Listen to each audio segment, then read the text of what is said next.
नमस्कार दोस्तों, स्वागत है आप सभी का हमारे यूट्यूब चैनल पे। आज हम कराने वाले हैं यूपी टेट सीडीपी का महत्वपूर्ण क्लास है, जहाँ से परीक्षा में डायरेक्ट क्वेश्चन देखने को मिलते हैं। तो वीडियो को पूरा देखिएगा, क्योंकि आज की क्लास आपके स्कोर में अधिक से अधिक मदद करेगी। तो चलिए शुरू करते हैं आज के सेशन को यहीं से। पहला सवाल करा है कि निर्देशन की व्यवस्था की जाती है समस्या की जानकारी में या सहायता करने में, अनुसरण करने में, या इनमें से सभी। तो इसका हो जाएगा ऑप्शन नंबर डी, इनमें से सभी। चलिए अगले सवाल की तरफ चलते हैं। अगला सवाल क्या कह रहा है कि निर्देशन प्रक्रिया का उद्देश्य होता है व्यक्तित्व का विकास करना, समाजीकरण का विकास करना, या नागरिकता का विकास करना, या उपयुक्त में से सभी। तो इसका हो जाएगा ऑप्शन नंबर डी, उपयुक्त में से सभी। चलिए अगले सवाल की तरफ चलते हैं। अगला सवाल करा है कि निर्देशन की निर्देशन की विशेषता नहीं है, जीवन में प्रगति करने में सहायक, अपने निर्णय स्वयं करने की क्षमता, या बच्चों के प्रभावित जीवन को उज्जवल बनाने में सहायता, या दूसरों के अनुभव व्यवहार करने में सहायक। तो इसका हो जाएगा ऑप्शन नंबर डी, दूसरों के अनुसार व्यवहार करने में सहायक। चलिए अगले सवाल की तरफ चलते हैं। परामर्श प्रक्रिया का उद्देश्य नहीं है आत्मज्ञान करना, आत्मस्वीकृति, सामाजिक सामंजस्य, या संवेदिक स्थिरता। तो इसका हो जाएगा ऑप्शन नंबर डी, संवेदिक अस्थिरता। चलिए अगले सवाल की तरफ चलते हैं। अगला सवाल करा है कि परामर्श प्रक्रिया का घटक नहीं है परमार्दशता तथा प्रभाति, या समस्या उद्देश्य, या समस्या, या अस्वीकृति। तो इसका हो जाएगा अस्वीकृति नहीं है, ऑप्शन नंबर डी हो जाएगा। चलिए अगले सवाल की तरफ चलते हैं। अगला सवाल क्या कर रहा है? अगला सवाल कर रहा है कि परामर्श प्रक्रिया का आयाम है निर्देशनात्मक, अनिर्देशनात्मक, समाहार, या उपयुक्त में से सभी। तो इसका हो जाएगा उपयुक्त में से सभी, ऑप्शन नंबर डी हो जाएगा। चलिए अगले सवाल की तरफ चलते हैं। अगला सवाल करा है कि निर्देशन सेवा का विशेष कर्मचारी नहीं है प्रधानाध्यापक, निर्देशन संचालक, या मनोवैज्ञानिक, विद्यालय का हेड क्लर्क। तो इसका हो जाएगा विद्यालय का head clerk, option number D हो जाएगा। चलिए अगले सवाल की तरफ चलते हैं। अगला सवाल करा है कि निर्देशन की प्रक्रिया होती है बाल केंद्रित होती है, उद्देश्य केंद्रित होती है, समस्या केंद्रित होती है, तथा अवधारणा केंद्रित होती है। तो इसका हो जाएगा समस्या केंद्रित होती है, ऑप्शन नंबर सी हो जाएगा। चलिए अगले सवाल की तरफ चलते हैं।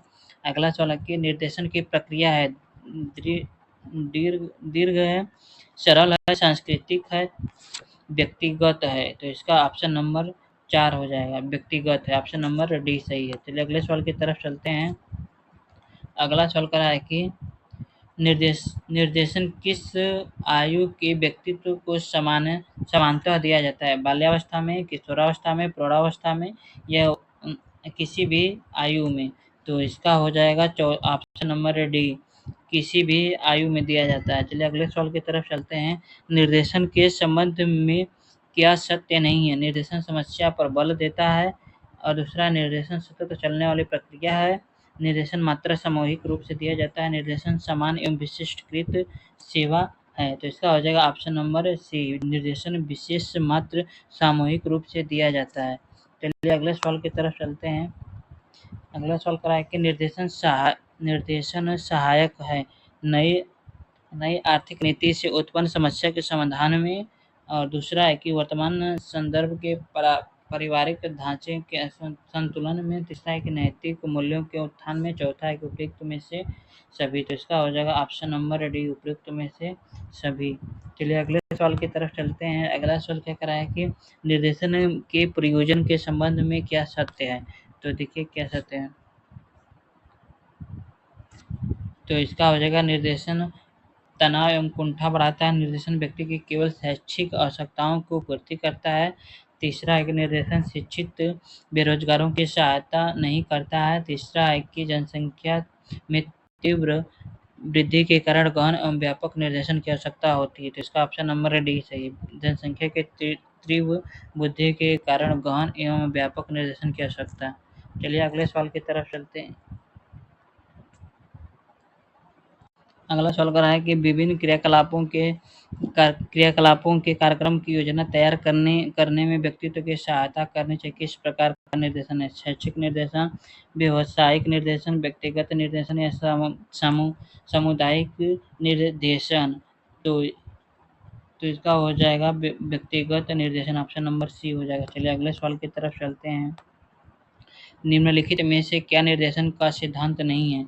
एक आजीवन प्रक्रिया है, सहयोग पर आधारित है, या एक संगठित कार्य क्रियाकलाप है, या कठोर एवं दीर्घ? तो इसका हो जाएगा ऑप्शन कठोर एवं दीर्घ है। चलिए अगले सवाल की तरफ चलते हैं। अगला सवाल क्या कर रहा है कि निम्न में से क्या निर्देशन की प्रमुख आवश्यकताओं में सम्मिलित नहीं है?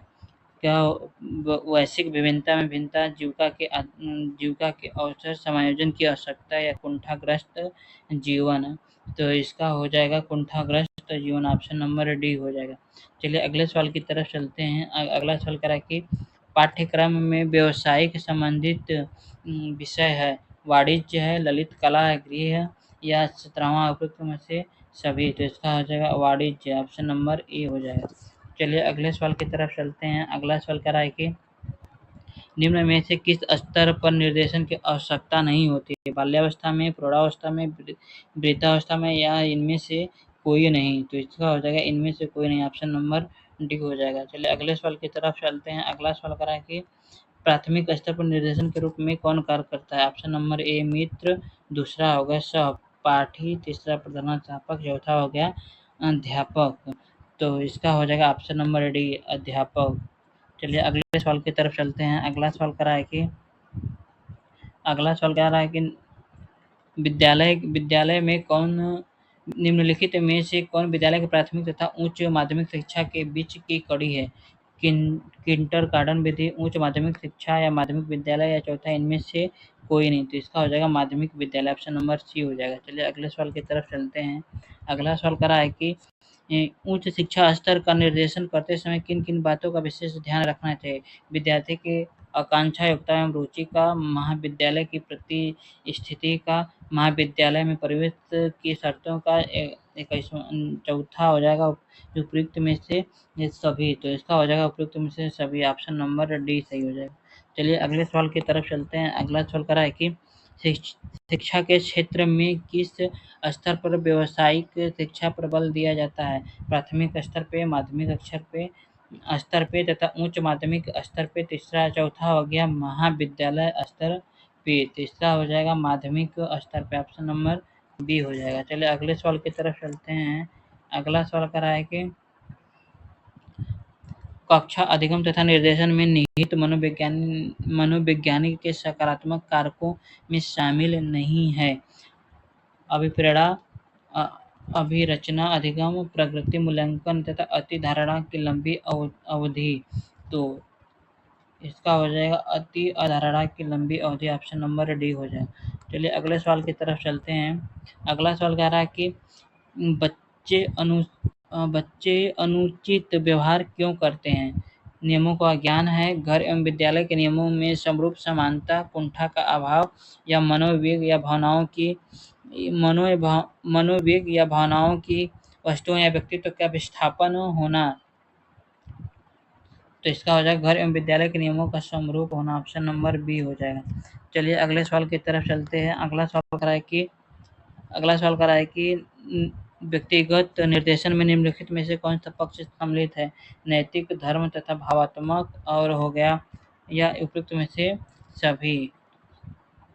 तो इसका हो जाएगा 25 का हो जाएगा डी उपयुक्त में से सभी है, ये सभी। चलिए अगले सवाल की तरफ चलते हैं। अगला सवाल करा है कि जीवन शैली के विकृत रूप में किस निर्देशन को अत्यंत आवश्यकता होती है? व्यक्तिगत निर्देशन, स्वास्थ्य निर्देशन, सामाजिक समायोजन, चौथा हो गया शैक्षिक निर्देशन। तो इसका हो जाएगा स्वास्थ्य निर्देशन, ऑप्शन नंबर बी हो जाएगा। चलिए अगले सवाल की तरफ चलते हैं। अगला सवाल करा है कि सामाजिक निर्देशन का मुख्य उद्देश्य आर्थिक रूप से स्वावलंबन तथा संवेदिक स्वतंत्रता, सामाजिक समायोजन, चौथा हो गया उपयुक्त में से सभी। तो इसका हो जाएगा उपयुक्त में से सभी, ऑप्शन नंबर डी। चलिए अगले सवाल की तरफ चलते हैं। अगला सवाल करा है कि परामर्श के किस उपागम में में परामर्श की प्रक्रिया पूर्णतः परामर्श पर केंद्रित करती है। निर्देशनात्मक तथा अनिर्देशनात्मक तथा मानवतावादी परामर्श या व्यक्तित्व केंद्र परामर्श। तो इसका हो जाएगा निर्देशनात्मक। ऑप्शन नंबर ए हो जाएगा। चलिए अगले सवाल की तरफ चलते हैं। अगला सवाल कह रहा है कि विद्यार्थियों को परामर्श की आवश्यकता क्यों होती है? वर्तमान समस्या के समाधान हेतु, भावी समस्या के में सुरक्षा हेतु, या योग्यता अनुसार अधिकतम लाभ हेतु, या 29वां उपयुक्त में से सभी। तो इसका हो जाएगा उपयुक्त में से सभी। ऑप्शन नंबर डी हो जाएगा। चलिए अगले सवाल की तरफ चलते हैं। अगला सवाल कह रहा है कि परामर्श प्रक्रिया का विश्लेषण पद संबंधित है। एक तंत्र जानकारी के संगठन में, तथ्यों के आकलन में, समस्या के निर्माण संबंधित निष्कर्ष निकालना तथा समस्या का समाधान करना। तो इसका हो जाएगा ऑप्शन नंबर 2, तथ्यों का संकलन से। चलिए अगले सवाल की तरफ चलते हैं। अगला सवाल करा है कि परमार्थता तथा परमार्थी द्वारा समायोजन के लिए उठाए गए कदमों को किस पद में रखा जाता है? निर्देशन, मूल्यांकन तथा अनुवर्ती, फिर इसके बाद या परामर्श। तो इसका हो जाएगा परामर्श। ऑप्शन नंबर डी हो जाएगा। चलिए अगले सवाल की तरफ चलते हैं। अगला सवाल क्या करा है कि निम्नलिखित में से क्या परामर्श का मुख्य उद्देश्य है? संचार सूचनाओं का प्राप्त करना, सामाजिक कौशल विकसित करना, परामर्श प्रार्थी की समस्या पहचानना, या चौथा उपयुक्त में से सभी। तो इसका हो जाएगा उपयुक्त में से सभी। Option number D. चलिए अगले सवाल की तरफ चलते हैं। अगला सवाल करा है कि परामर्श के लक्ष्य हैं सकारात्मक मानसिक स्वास्थ्य की उपलब्धि तथा समस्या समाधान, निर्णय के लिए परामर्श, या चौथा होगा उपयुक्त में से सभी। तो इसका हो जाएगा समस्या समाधान। ऑप्शन नंबर बी हो जाएगा। चलिए अगले सवाल की तरफ चलते हैं। परामर्श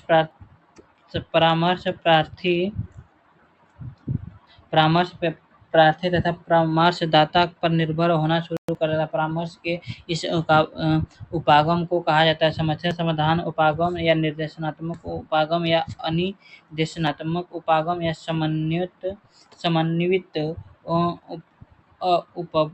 उपागम। इसका हो जाएगा option number B. Option number B निर्देशनात्मक उपागम। चलिए अगले सवाल की तरफ चलते हैं। अगला सवाल कर रहा है कि निम्नलिखित में से किस उपागम में परामर्श प्रार्थी परामर्शक से अधिक सक्रिय होता है? अनिर्देशनात्मक परामर्श, संज्ञानात्मक परामर्श, या इनमें से कोई नहीं। तो इसका हो जाएगा अनिर्देशनात्मक। ऑप्शन नंबर ए हो जाएगा। चलिए अगले सवाल की तरफ चलते हैं। अगला सवाल क्या करा है? अगला सवाल करा है कि निःशक्त बच्चों के साथ कार्य करते समय आवश्यक है कि विद्यालय आधारित सेवाओं को बढ़ावा। ऐसा करके परामर्शदाता निम्नलिखित में से क्या सौंपता है? जांचकर्ता, सहकर्ता, मनोवैज्ञानिक को, या समन्वय को। तो इसका हो जाएगा दूसरा सहकर्ता। ऑप्शन नंबर बी हो जाएगा। Option number B. चलिए अगले सवाल की तरफ चलते हैं। अगला सवाल कह रहा है कि परामर्श में पहला कार्य क्या कौन से?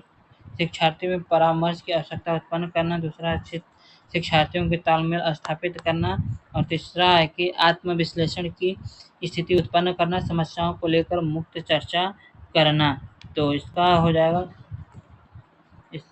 जाएगा ऑप्शन नंबर बी, शिक्षार्थियों से तालमेल स्थापित करना। चलिए अगले सवाल की तरफ चलते हैं। अगला सवाल क्या कर रहा है कि किसी निर्देशन कार्यक्रम में निम्नलिखित में से किसको प्रमुख सेवा माना जाता है? सेवा सूचना को, आत्म तालिका को, स्थान सेवा को, या परामर्श सेवा को। तो इसका हो जाएगा परामर्श सेवा को। Option number D.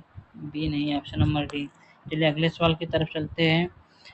विद्यार्थियों को परामर्श देते समय अध्यापक को चाहिए कि वह प्रायः बोलने की योजना बनाए, विद्यार्थियों के साथ घनिष्ठता स्थापित करे, तीसरा है कि उसे जानकारी देने से बचे, और चौथा उसकी समस्या समाधान करने की जिम्मेदारी लें। तो इसका हो जाएगा विद्यार्थियों के साथ घनिष्ठता स्थापित करें। ऑप्शन नंबर बी हो जाएगा। चलिए अगले सवाल की तरफ चलते हैं। अगला सवाल है कि छात्रों में सामाजिक निर्देशन का महत्व नहीं है, उन्हें छात्रों में सामाजिक समायोजन की योग्यता का विकास करना। तीसरा है कि छात्रों के विद्यालय जीवन को अवगत कराना, और तीसरा है कि छात्रों के सामाजिक व्यवहार को अवरुद्ध करना, चौथा है कि छात्रों में सामाजिक कौशलों का विकास करना। तो इसका हो जाएगा ऑप्शन नंबर 3, छात्रों में सामाजिक व्यवहार को अनुरुद्ध करना। चलिए आज के सेशन को हम लोग यहीं पे एंड करते हैं। यदि आपको क्लास अच्छी लगी हो तो लाइक करें, शेयर करें तथा कमेंट करें। धन्यवाद।